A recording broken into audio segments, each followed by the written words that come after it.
Hello, everyone, and welcome to C. Thomas Talk. I have a story to tell. All right, this happened. I was at work. Well, this was like years ago, many years ago. Well, I mean, like it was some years ago. I was at work. Right, I was working in this particular factory plant. I'm not gonna mention the name.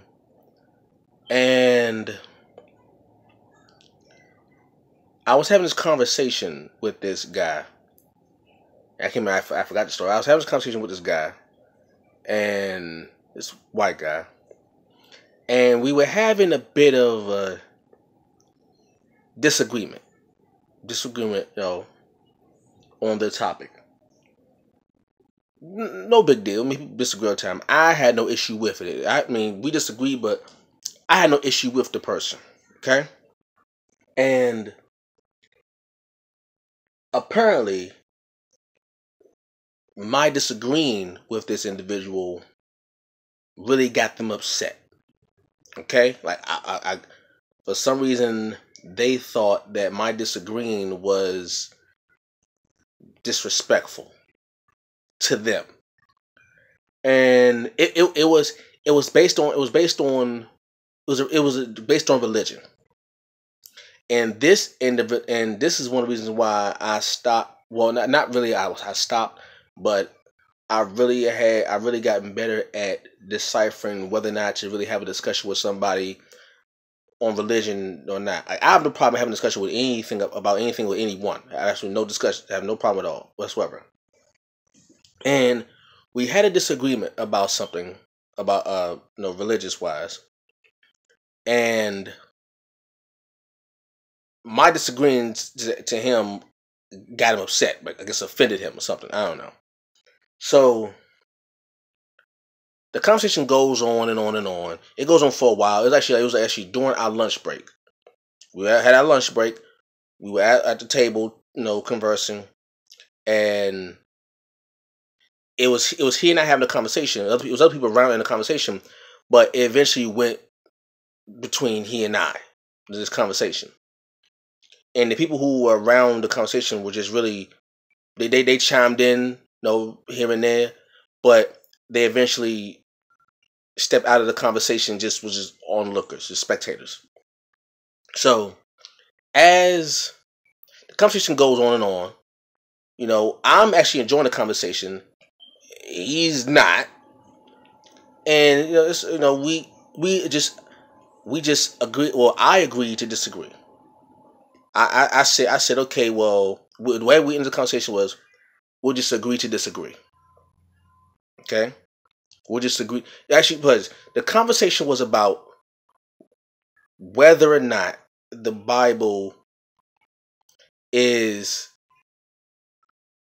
it a book of folklore stories to tell a message, or is it an actual book of historical facts? Like, should the words in the Bible be taken literally, or is it a book of stories, fables, allegories to pose a message? He took the side of it's a book that should be taken literal, word for word. And my rebuttal to that was showing him, if you take this book literally, like the words in the entire book are true, there's no wavering from it, then I have some questions about certain stories in the book. Certain stories in the book, if you take them literally, wouldn't make sense. So I took the stance of this isn't meant to be taken literally. It's meant to be like a story for a message. That's just how I take it. He disagreed with that. He didn't scream or anything, but you could tell he was quite upset with my disagreeing. He thought because I didn't see it as it should be taken literally, that I didn't believe in God because I didn't take the words in the book literally. No, that's not the case. So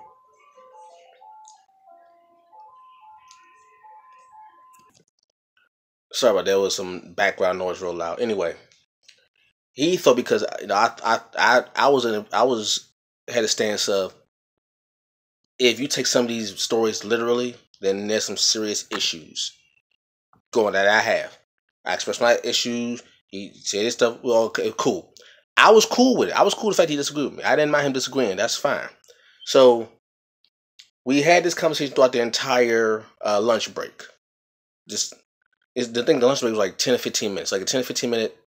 No, it was actually a 30. It was a 30-minute break. We had 30-minute breaks, and we had 30-minute lunch and a 15-minute breaks and stuff. So it was our lunch break. 30 minutes having this conversation with him back and forth.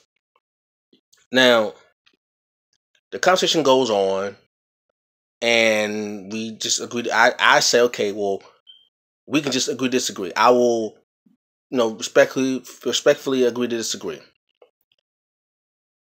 He didn't reciprocate that. He just, he was just in his feelings about it. So the lunch is over. Everybody gets up to go to their stations. I hear him say to one of his coworkers, his buddies, whatever. He says, these smart. He says. Now he don't know I hear this. I don't think he knows I hear this, but he don't know I hear this. But I hear him say to his friends, these smart ass black kids got so much mouth. Be better off to go back to Africa. So I hear that. And I wasn't the only one who heard that. It was me and my coworkers who work with me. We went going back to our stations. And I wasn't the only one who heard that. The coworkers who were sitting next to me and walking behind me to our stations, they heard it also.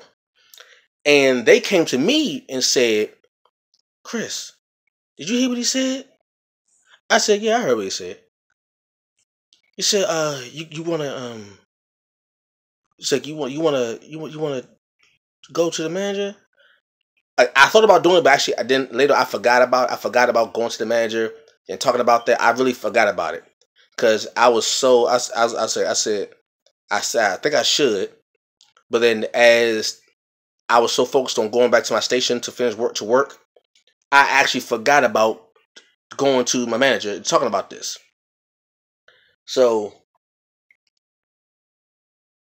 we're talking about it, and I didn't think about this then because I didn't have the time to say something I didn't have the time to find him and go on. Because after that, I didn't after that day I didn't see him anymore. After that incident that day on that lunch break, I didn't see him any time after. I would go on to work. So I don't know whether or not he went to a different station or they fired him. I don't know.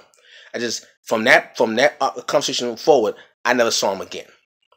So I didn't have a chance to confront him again to address that particular comment he said to his friend / coworker. But it got me to thinking about something. And I thought about this at that particular job. And I think about it all the time. Anytime I hear, I've heard other people say, you should go back to Africa and all that stuff. And it got me to thinking about something.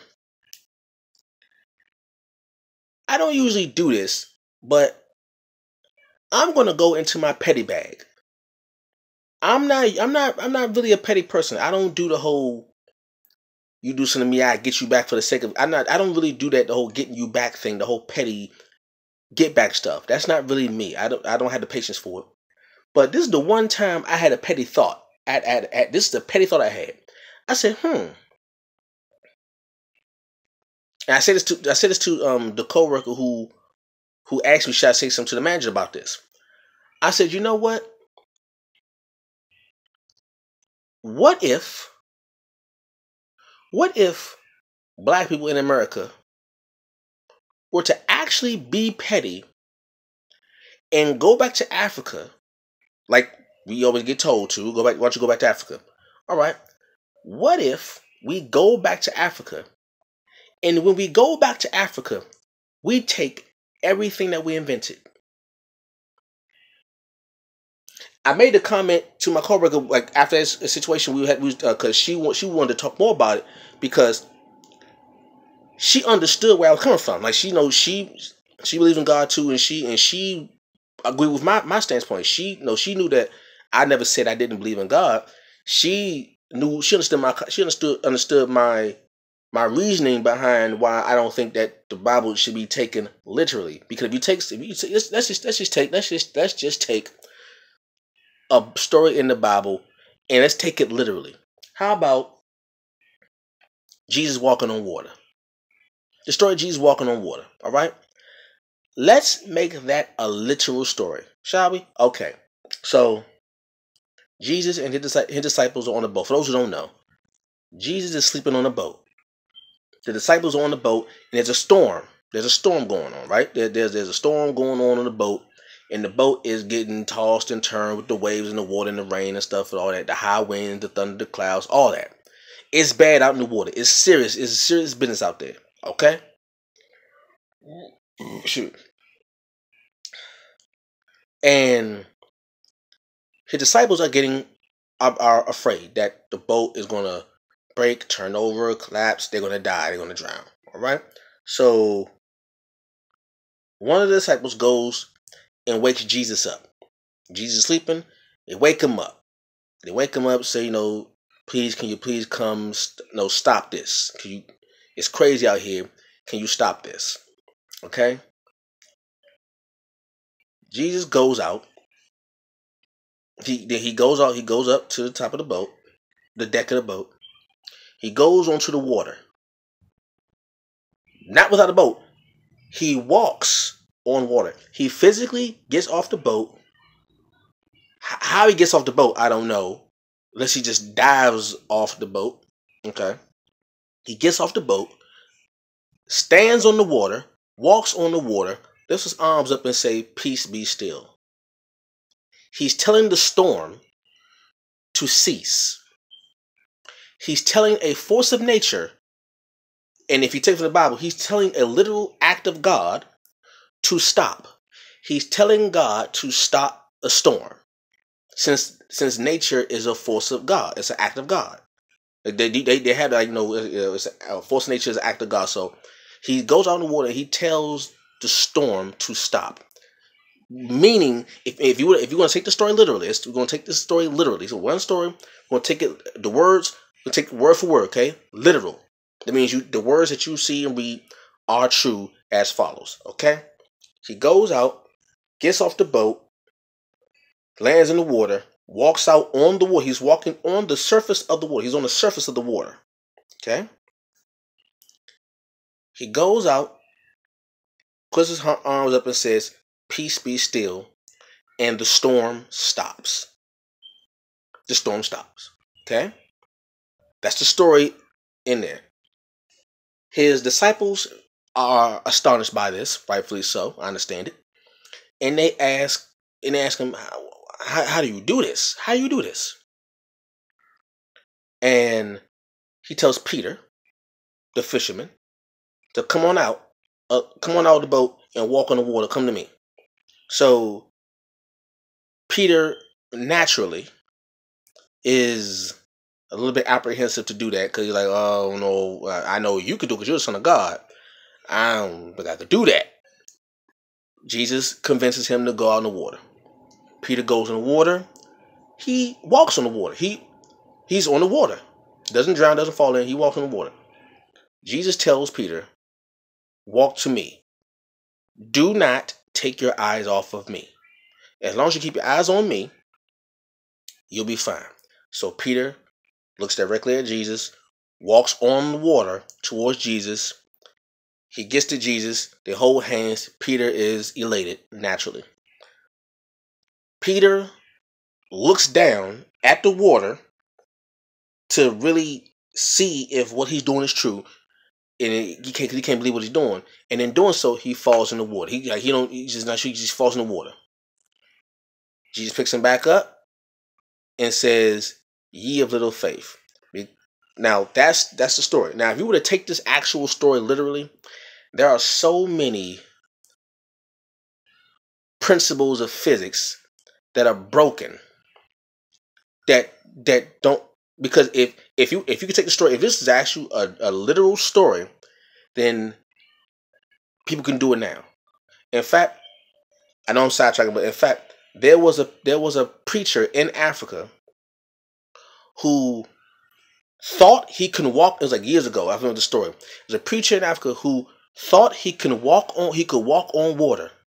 He took his congregation out to the shore. He walks out. Onto the water, onto the ocean. He drowns. He took that story literally. And in doing so, he ended up dying. I was trying to convey to the individual that I had a conversation with that these stories are not meant to be taken literally. How do we know that? It takes God 6 days to make existence, but it takes a woman 9 months to make a baby. Think about that. If you want to take this story literally, it took God 6 days to make existence, including man, but it takes a mother 9 months to make a baby. Okay? So now that that's done, my coworker understood my point. She agreed with my point. I never said I didn't believe in God. I just said that the stories are not meant to be taken literally. They are stories that represent a deeper meaning, that you use allegory, parables, fables, folklore, mythology, like that. That's okay. So back to the point. I told to my coworker, I said, you know what? I heard his comment when he said, these smart ass black kids always talking a whole lot. Why don't they take their ass back to Africa? I heard him say that. I said, you know what? He better hope that black people do not take that statement serious. So I'm gonna tell you why. The moment black people actually said, you know what? We're gonna go back to Africa. And when we go, we're taking everything that we invented. Whether it was stolen from us or we got recognition from. Everything that black people invented, we're going to take with us when we go back to Africa.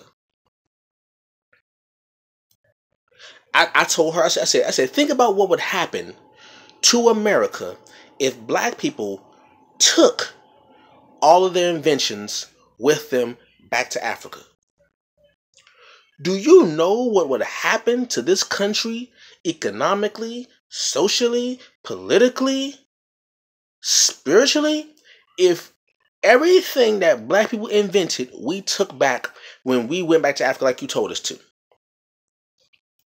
Matter of fact, what I did was I said, okay, for this video, here's a list of things that black people invented that we know of.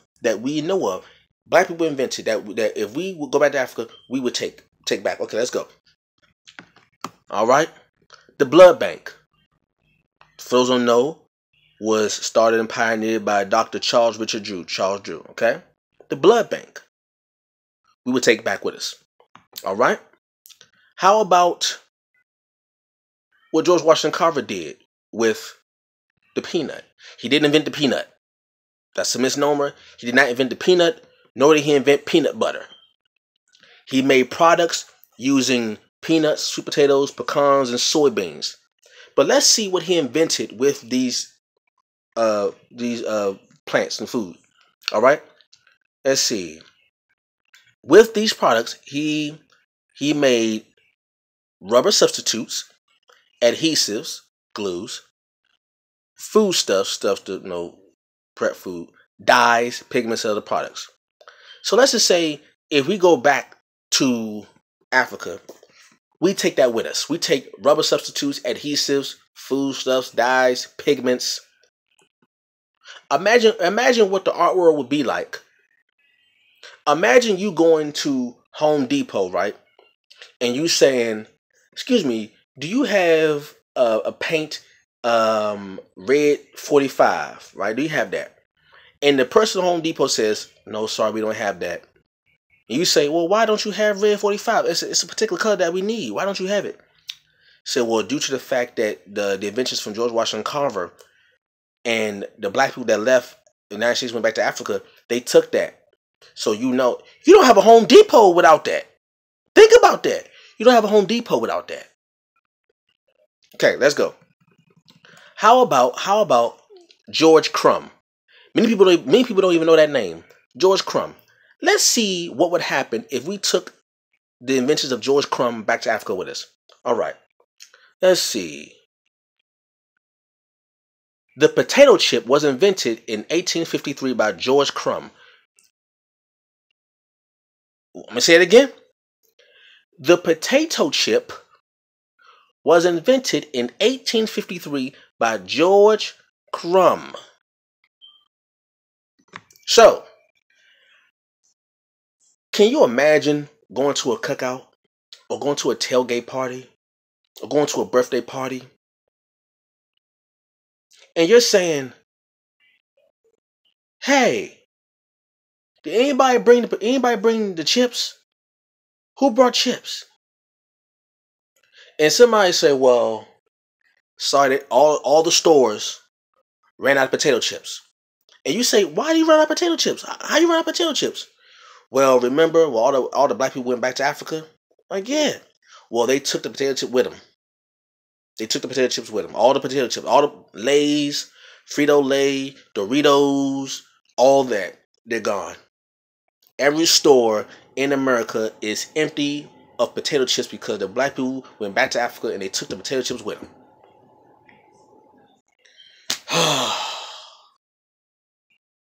Tailgates will suck.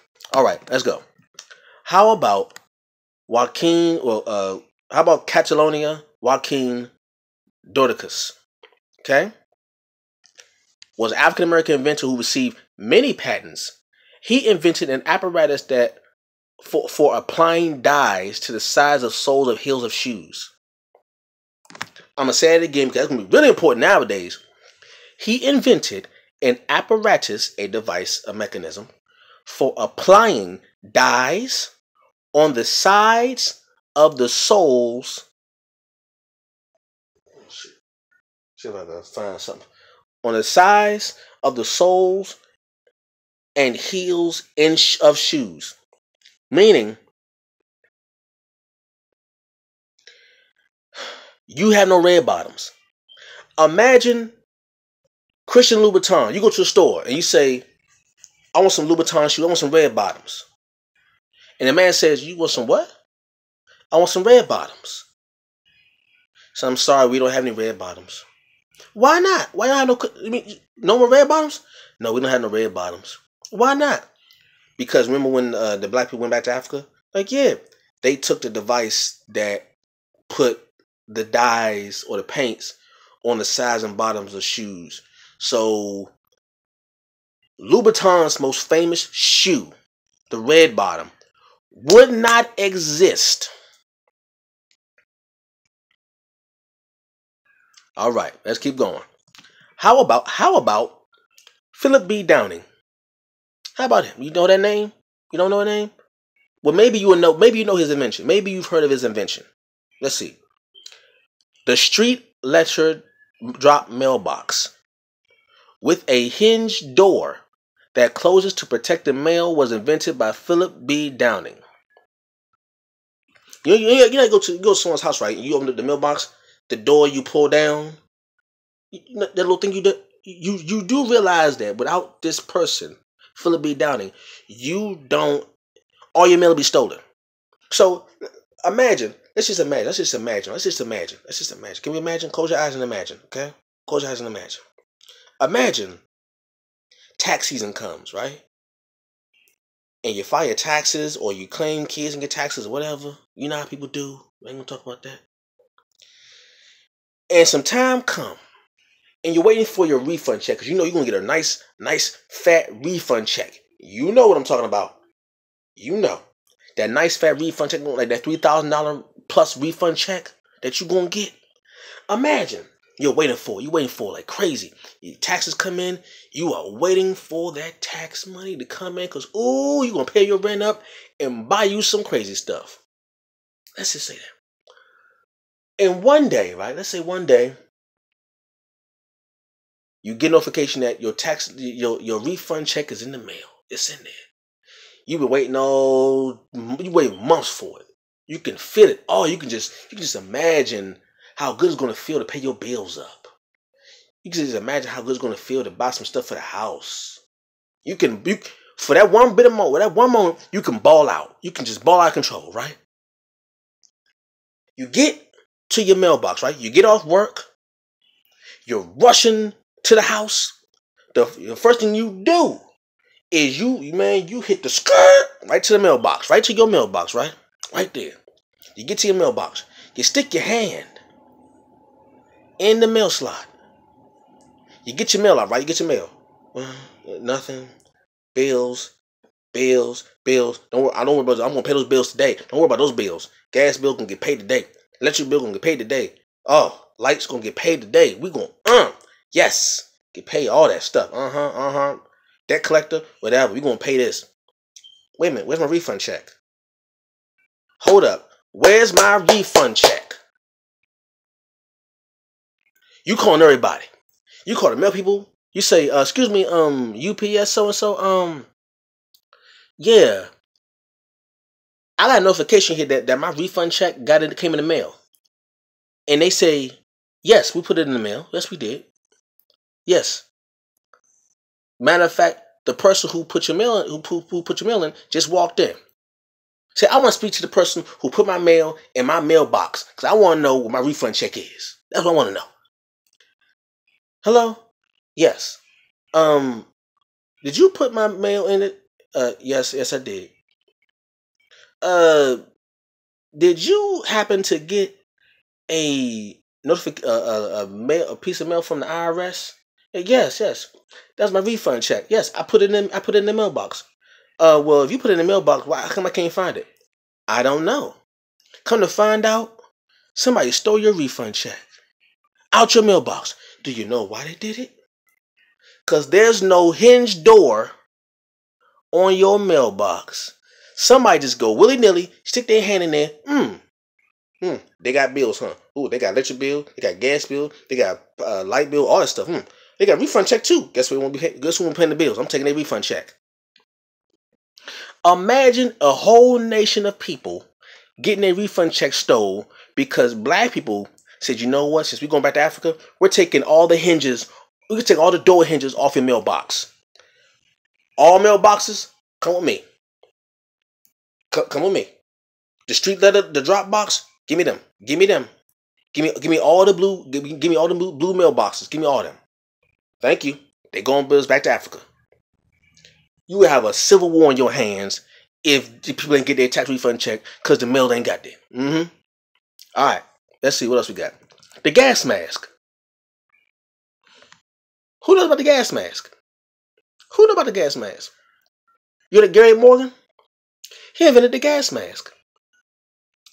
How many firefighters would be willing to go inside of a burning building without a gas mask?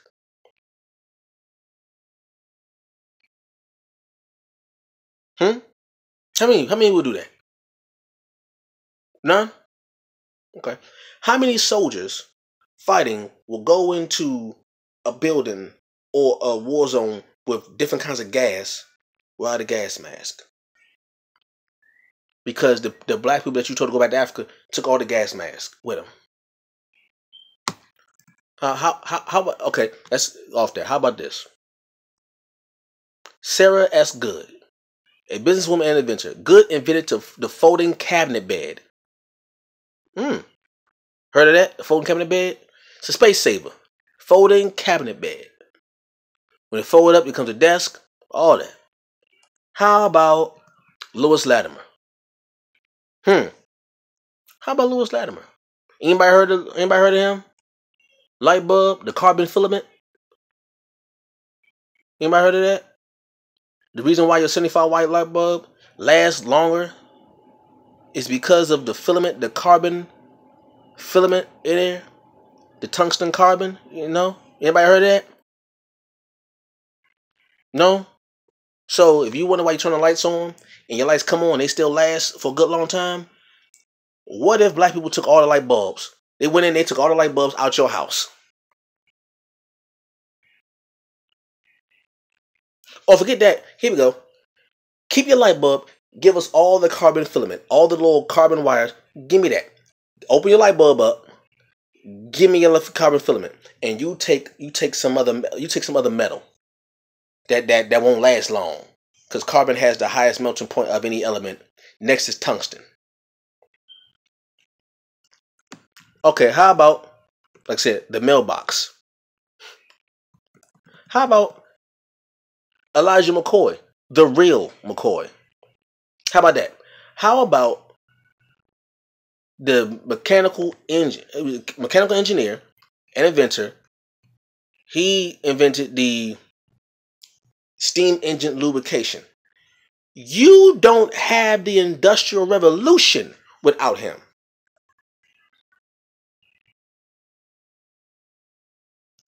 We were talking about Garrett Morgan. We were talking about the potato chip. We were talking about that. Let's see. The traffic light. Garrett Morgan, the same one who invented the gas mask, invented the traffic light. You know how many? Now we already have car accidents.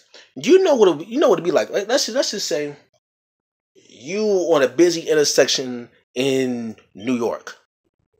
We all know New York is famous for their traffic. Busy intersection, busy crossway in New York City with no traffic light, because all of the traffic lights were taken by black people when we went back to Africa. So let's see. Then we have Madam C.J. Walker. Hair care products out the wazoo. Black and white women, hair be looking dusty without her. Without Madam C.J. Walker, black women and white women, hair would be looking jacked up. Jacked up. Because you do know white folks get perms too. White women do get perms too. They do get perms. Okay? All right. So the point is,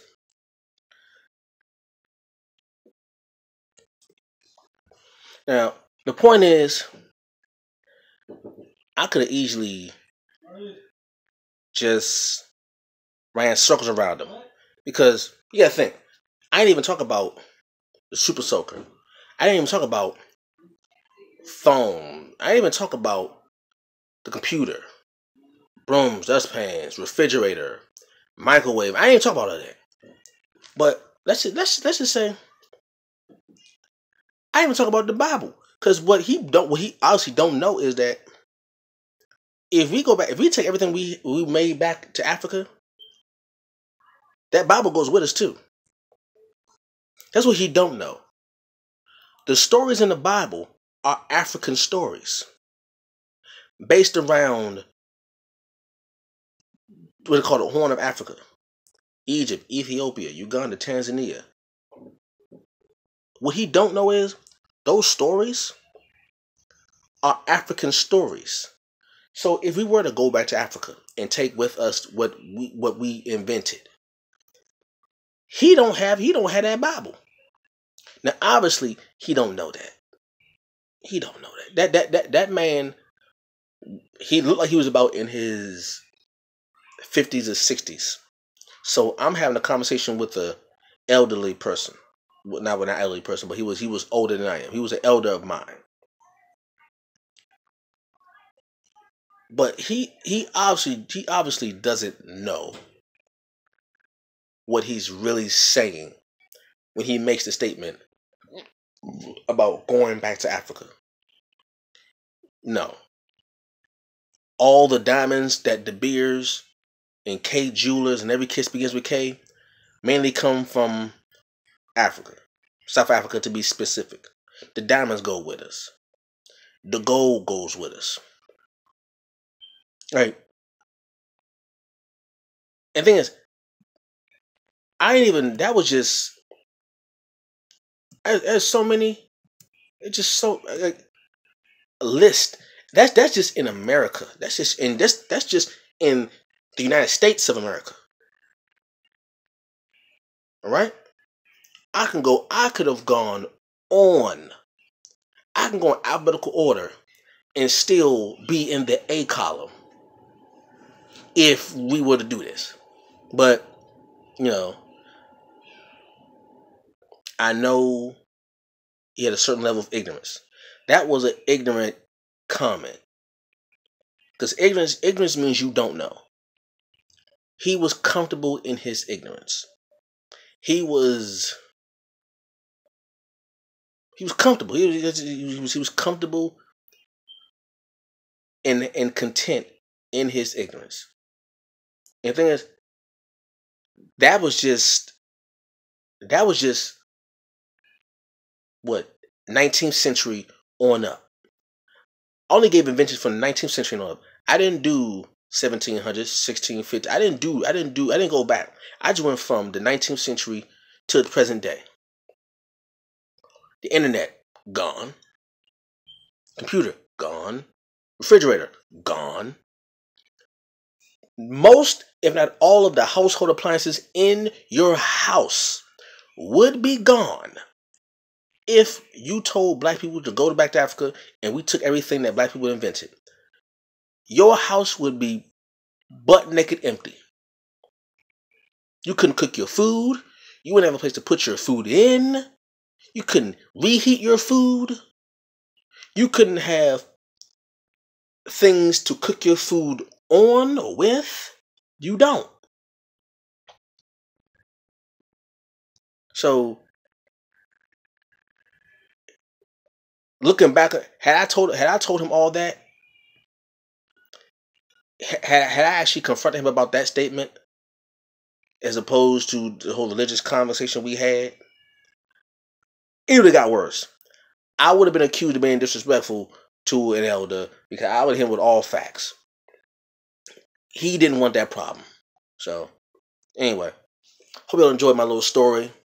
Leave a comment down below, like, comment, subscribe, and share, and hit the little bell for notification. I will catch you all later. Peace.